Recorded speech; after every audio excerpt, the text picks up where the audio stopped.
bien le bonjour jeunes gens, j'espère que vous allez bien. Aujourd'hui, on se retrouve pour une petite vidéo. Ça fait certes un petit moment que je n'avais pas tourné de vidéo parce que j'avais plus la motivation. Voilà.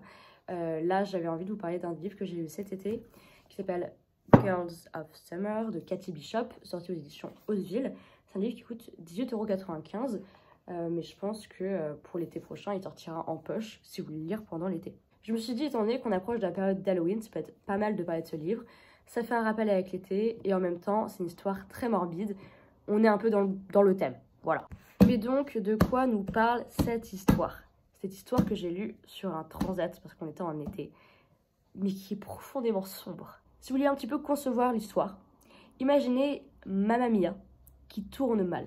Non, pas la partie où on essaye de deviner qui est le père, mais la partie plutôt où elle arrive sur l'île. Dans cette histoire-ci, on va suivre Rachel, qui, l'été de ses 17 ans, donc le moment entre la première et la terminale, elle part avec sa meilleure amie en Grèce, visiter les îles et donc faire une sorte de road trip de 2 mois pendant les vacances d'été. Ça se passe avant les années 2000, donc il n'y a pas de téléphone, c'est vraiment tu te débrouilles par toi-même. Mais à la fin de leur séjour, elles décident d'aller sur une île qui n'était pas dans leur programme, mais qui les tentait bien. Sur cette île, elles vont faire la rencontre de 2 autres jeunes femmes qui sont ici pour devenir saisonnières. Donc elles sont là en tant que vacancières, voilà, elles restent là une semaine, 2 semaines, mais les autres sont là pour travailler sur l'île. Et Rachel, qui avait prévu normalement de repartir, finit par bien s'y plaire. Elle aime l'ambiance, elle aime ses nouvelles amies, et surtout elle tombe éperdument amoureuse d'un homme qui a 20 ans de plus qu'elle. Mais pour le moment, elle n'y voit aucun problème. Cet homme, elle lui trouve toutes les qualités du monde, elle le trouve beau, séduisant, intéressant. En plus de ça, il travaille pour un homme riche, donc il a beaucoup d'argent également. Et juste avec lui, elle se sent super bien. Et surtout, un homme de 20 ans de plus qu'elle, qui s'intéresse à elle, bah ça la flatte. Donc cet été se passe super bien, sa meilleure amie, avec qui elle a de nombreux conflits, finit par repartir. Elle décide de rester sur l'île travailler, sauf que un événement qui se déroule vers la fin de l'été brise un petit peu tous ses rêves et fait qu'elle doit repartir chez elle. Mais à la fin de l'été, il se passe un événement qui bouscule absolument tous ses plans et elle finit par devoir rentrer chez elle, quitter l'homme qu'elle aime et abandonner l'espoir de vivre sur cette île. Sauf que, voyez-vous, l'histoire ne peut pas s'arrêter là, tout simplement. Ça ne peut pas s'arrêter là. Parce que dans cette histoire, on va suivre 2 temporalités. Le présent et le passé. Ce que je viens de vous raconter, c'est le passé. Rachel a 17 ans, mais dans le présent, elle en a 35. Dans ce présent-ci, elle est mariée à un homme qu'elle connaît depuis de nombreuses années, mais avec qui, voilà, les choses sont simples, mais c'est pas l'amour fou, elle est jamais vraiment tombée amoureuse de lui, ou peut-être que ça s'est fait, mais progressivement. Et en fait, toutes ces années, elle a ressassé ce qui s'est passé cet été-là, avec nostalgie, en se disant mais j'aurais été tellement bien en vivant sur cette île, j'aurais été tellement heureuse, j'étais avec un homme qui me rendait tellement heureuse. Et en fait, elle idéalise profondément ce passé. Mais comme je vous l'ai dit précédemment, cette histoire est profondément morbide. En fait, dans ce livre-ci, on va suivre du coup cette conflictualité entre le passé et le présent. Dans le passé, c'est une jeune fille plutôt candide, elle est naïve, elle est jeune, elle ne connaît pas vraiment la réalité du monde. Et comme je vous l'ai dit, ça se passe avant les années 2000, donc tout ce qui est affaires un peu criminelles, on n'en entend pas trop parler. Je dis vu que ça petit à petit. Et dans le présent, elle n'est pas satisfaite par sa vie, par son travail, par l'homme avec qui elle est mariée, et elle repense perpétuellement à ce passé idyllique. Sauf que plus on avance dans le passé et plus on avance dans le présent, plus on se rend compte que le passé avait un sérieux problème. Comme je vous l'ai dit, dans le présent, elle pense que ce passé est complètement parfait. Elle pourrait y retourner et revivre exactement la même chose. Sauf qu'elle se trompe de A à Z. Et si ce passé qu'elle idéalise en permanence n'était pas en réalité beaucoup plus sombre que ça? Parce qu'en effet, le personnage est complètement dans le déni. Bref, on arrête de passer par 4 chemins, je vous en dis un peu plus sur l'histoire. Le livre, il s'inscrit parfaitement dans le mouvement MeToo. Parce qu'en effet, comme je vous l'ai dit précédemment, la relation amoureuse qu'elle a eue sur cette île, c'est une relation amoureuse avec un homme qui a quasiment plus de 20 ans de plus qu'elle. Autant, voilà, ça peut arriver, ce qui est déjà fortement étrange en plus du fait qu'elle soit mineure. Mais, s'il n'y avait que ça serait trop simple.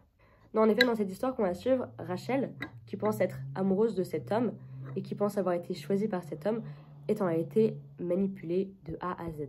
alors qu'elle pensait qu'il était amoureux d'elle, en réalité, il l'utilisait à des fins beaucoup plus sombres, notamment dans des trafics sexuels avec des hommes riches.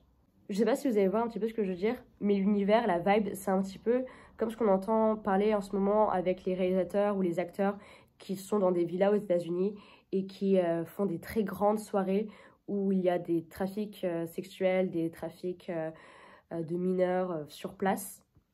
Là, c'est un petit peu la même chose. C'est que l'homme dont elle est tombée amoureuse, donc qui s'appelle Alistair, il travaille pour un homme très très riche et très influent qui possède une villa sur cette île et qui invite régulièrement des hommes. Et donc Alistair tient également un bar sur cette île où du coup Rachel travaille. Mais voilà, Rachel, elle fait pas juste servir des verres, elle doit passer du bon temps avec des hommes pour que Alistair soit content. Et vu que c'est une jeune femme de 17 ans qui cherche la validation d'un homme, eh bien elle est très contente d'avoir le regard d'Alistair et elle cherche à faire de son mieux pour lui plaire. Donc voilà le résumé de cette histoire. Pour ma part, j'ai quand même beaucoup accroché à ce livre. Je pensais pas autant. J'ai commencé ce livre en étant un petit peu sceptique, le résumé me tentait bien et je savais de quoi allait parler le bouquin parce qu'il y a comme écrit en gros à l'arrière #MeToo. Mais le livre en fait m'a beaucoup plus hypé que ce que je pensais et je trouve que le rythme entre le passé et le présent est très dynamique et que ça nous donne vraiment envie d'être à fond dedans et de savoir ce qui se passe.